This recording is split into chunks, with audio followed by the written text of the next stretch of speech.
Hello. In this video I'm going to tell you the completely unexpected and surprising stories that came out of researching two World War II Italian identification tags that were found in the desert in Egypt. Before getting into the details, I'll just say some general things about Italian dog tags. What they had written on them was the soldier's name, a serial number, the parents' names, the location where the soldier was born, and his date of birth. And unlike other dog tags, there was only one of these, not two of them. And the reason is that actually, if you look at these carefully, there's a double thickness. So these are two dog tags in one. And if the soldier was killed, then you could split a knife or something into the space between the two tags and separate them. And one was left with the body, and the other one was returned to the army. And another interesting thing, these dog tags were supposed to hang on chains.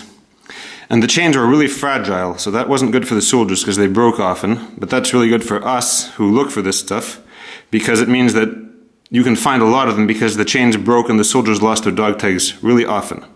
So now let's look at the story of the first of these two dog tags. So the story started with the fact that my father lived in Egypt for several years, around 1999.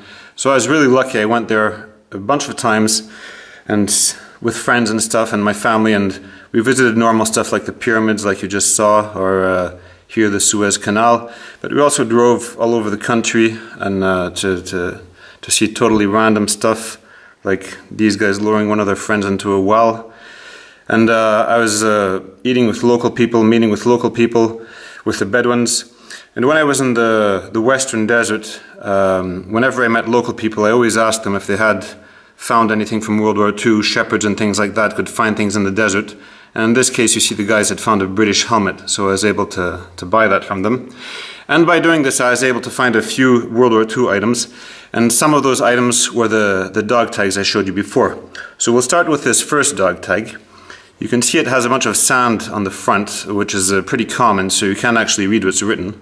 So when that happens, you can do a simple strategy, just turn it around, and then you can see it's perfectly readable, and then you can just flip the picture over, and now you can read everything with no problems.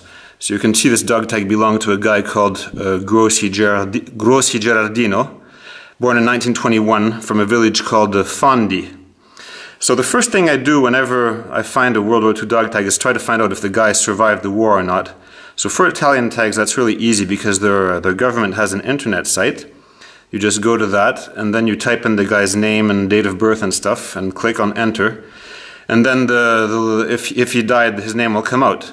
And what happened with this dog tag? Well, sure enough, this Grossi Gerardino, it turns out that he died during the war. And you can see he's the right one. He's born in 1921. He's from Fondi. And it says he died in May 1942 in Libya.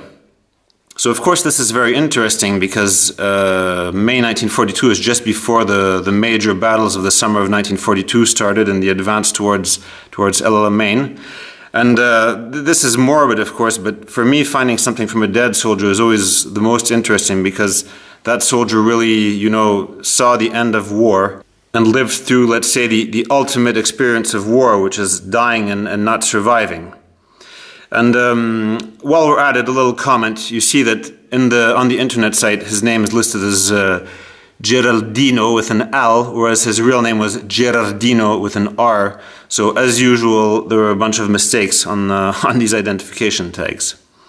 So now I know the guy died during the war. So the next step is to find out more details, and that's also very easy with Italian dog tags, which is why they're so interesting. So you see this guy was from Fondi in the area of Litoria. Now this is a little tricky because Litoria means lictor in Italian, and it was actually a fascist name for a fascist town that was founded in the 1930s, and it's changed names now. It's called Latina. So all you have to do when you have one of these tags is look on the internet for the local Archivio di Stato, so state archive. So that's what I'm doing here. I look for the Archivio di Stato in Latina. It gives me the address, and then I just send them a letter saying, I want a copy of this guy's file, please. And then for about €6, they usually send you the file. And so they sent me the file of this Grossi Gerardino. And you can see that he's the right guy. Grossi Gerardino, born in Litoria. The names of the parents are the same and everything. And now this basically has a brief summary of all his military career, and hopefully also his cause of death, because I'm really curious. I want to know, how did this guy die? What battle was he in? What was he doing when he died? How did this happen? So let's look at this some close up. This is the guy's story. So very briefly, it says that in January 1941, he's as part of the 8th Artillery Regiment, he was sent to North Africa.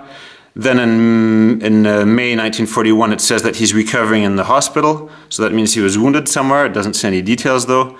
After that, it says he's going to be sent on convalescence leave, so back to Italy. And then we look at the rest. It says that, so in July 1941, he's transferred to the 46th Trento Regiment, Artillery Regiment. And that's really interesting because Trento is one of the like famous units that was in North Africa during that whole campaign. And then they're embarking for North Africa in October 1941. And then it has the details about how he was killed down here. So what it says in Italian is, he died following a wound in the occipital region, so that means the back of the head, with an entrance wound in the orbital area. So this means he had an entrance wound near the eye, and an exit wound at the back of the head. And then it says, caused accidentally by a shot of his own rifle as he was cleaning it. So this guy shot himself in the head accidentally while cleaning his rifle. And of course, that's not at all what I was expecting to find when researching this guy who was on the battlefields of North Africa. And when you see this, you can wonder, like, is this really an accident, or is it maybe a suicide, or what? I can just tell you that when people commit suicide with weapons, they usually shoot themselves in the temple or under the chin or in the forehead or in the mouth. People don't shoot themselves in the eye. So I think what's written is true. It's probably just an accident that happened when he was cleaning his rifle. And anybody who's been in the army knows that lots of accidents happen. And I called this video Very Friendly Fire because this guy was killed not only by an Italian weapon, he was actually killed by his own rifle. So that's why the video is called that way. Now let's go into friendly fire for a bit. The United States wrote a very interesting book after World War II with a bunch of statistics about battlefields, and in it they mentioned some really shocking statistics about friendly fire. They say here that for the New Georgia and Burma campaign, 17.9% of KIAs were caused by US fire. In another campaign in Bougainville, it says 12.2% of the casualties were caused by US fire. And I'm just going to show you how prevalent this kind of death is. I mean, when there's an army somewhere, what you have is a bunch of young men, maybe not very well educated, maybe not very well trained, who are given weapons, you know, rifles, grenades, mines, powerful vehicles. And when you do that, well, a lot of people die in kind of stupid ways and kind of in accidents and everything. And then you also have diseases and drownings and all kinds of things. So my specialty area is the area of Nice in southern France. And I'll show you a bunch of interesting causes of death of German and American soldiers that happened in Nice during the occupation to illustrate this sort of friendly fire / accident phenomenon. So this is the first case that I'm going to show. So it says the guy died by walking on a mine with wounds to the head, chest, abdomen and legs. It's an accidental death. So a German who stepped on one of their own mines. This one says suicide, dishonorable death, mortally wounded in a car accident, died by being electrocuted with high-tension electricity accident. So all these are Germans who died in the Nice area during less than a one-year period during the occupation time. Wounds following detonation of an Italian hand grenade. The Italians had these little horrible grenades called Red Devils that exploded on impact. So they often didn't explode, and then when somebody would pick it up, it would blow up afterwards.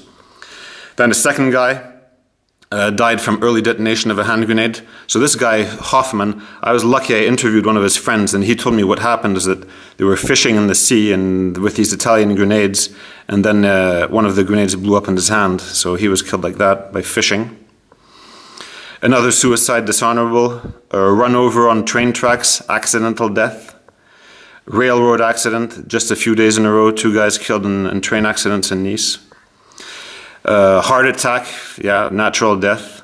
Drowned, somebody who went swimming somewhere, obviously. Sunstroke, not surprising considering the exercises people were doing.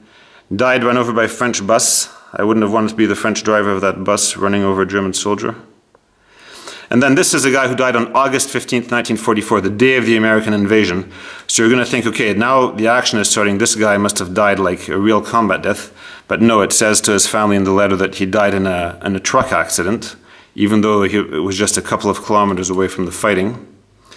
And now let's look at some of the Allied casualties. So on August 15th, 1944, the invasion of southern France started, and we're just going to talk about some of the paratroopers.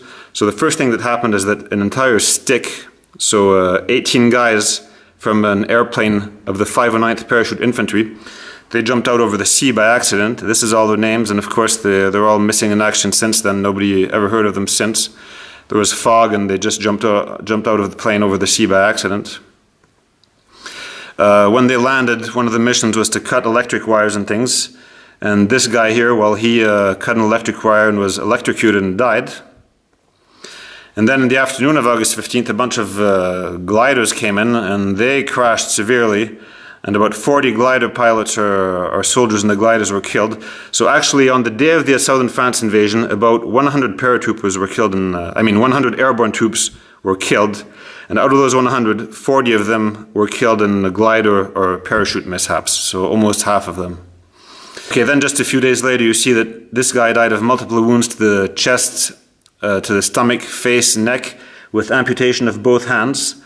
So you're going to think, okay, this is an actual combat death, but it's not. See, DNB, that means died non-battle. And when you look at this amputation of both hands and then multiple wounds of chest, stomach, face, it's pretty obvious what happened. This guy was manipulating an explosive and it blew up in his hands. This guy, it says head crushed, so you can wonder what he died of, and I managed to find his unit history, and it said he just fell off a telephone pole, so another accidental death.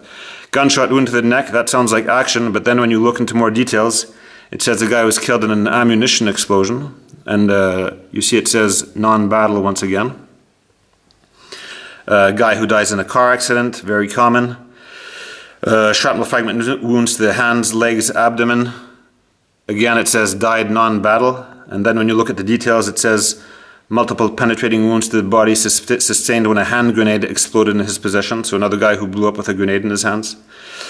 Accidental discharge of a P38 pistol. So a guy who had a German pistol and obviously didn't know how to use it properly and shot himself with it by accident. This one says gunshot wound to the face.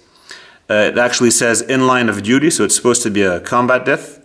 But I knew a veteran from the unit, and he had a list of all the killed, and next to that guy's name it said he shot himself in Bersaglieri, so apparently it might not be a combat death, it might be a suicide or an accident, I'm not really sure. This one says pistol wound, shot by a companion, acute alcoholism. So of course the army wasn't very proud of these kinds of things. And in this case of the acute alcoholism, you can see what they wanted to say to the family.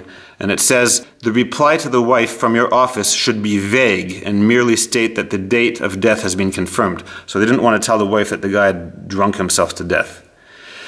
And then when you look at another document about the same guy, this says acute alcoholism, but they just stroke that out so that you can't read it anymore, and it just says died with no extra details. And then this is the last one I'm going to show you from all these Nice area deaths. Struck by airplane. And the story behind this one was that a nurse was on a boat off Cannes, and an airplane, you know, wanted to impress the girls and flew low over the water, and it flew so low that she got hit in the head by the propeller and was killed. That's a really stupid way to die. Anyway, that's a bit about friendly fire and accidents. And now let's get back to the Italian dog tag. So the second dog tag is really, let's say, interesting, because when you look at it, it's only actually half a dog tag, you see. It's a dog tag that's been torn in half, and it's almost impossible to read what's on it. So we'll do the normal trick, flip it around, flip the picture, and then I'll highlight the letters for you. So what do we see here? We see that what's on this remaining half is just the soldier's mother's name, Bettine Emilia, the soldier's date of birth, 1915, and his village, Piandisco, in the Arezzo area. So this dog tag does not have the soldier's name anymore, and it does not have the soldier's serial number. But these Italian dog tags are so nicely designed that even with all that information missing, you can still research the guy without any issues. like I'm going to show you right now. So the first thing is I just write a letter to his hometown, Piandisco, and say, you know, do you know who this guy was, the son of Bettina Emilia? And they replied, oh yeah, he's Umberto Pasquini, born on March 11th, 1915. So now I have the guy's name and date of birth. I can write to the local state archive as usual and ask them for a copy of the guy's information, and they send it to me. And you can see that it's the right guy, because if you look at the name of the parents here, it says Bettina Emilia from Piandisco. So he is the right guy, and his name was Pasquini Umberto. And let's look at his file in more details. So first thing, it says he was in the 7th Bersaglieri Regiment, so that's kind of light infantry, and sent to North Africa in July 1941. And then it says he was missing in action in July 1942, and then they find out he was captured in July 1942. That was during the fighting in Alamein. And then it says he's reported missing because the boat he was being transferred to England on has been sunk. So that's interesting. So Google can be pretty impressive. Now what I did, I just typed the guy's name into Google, and this is what came out. You see he appears, Umberto Pasquini, 11 March 1915, he's the right guy.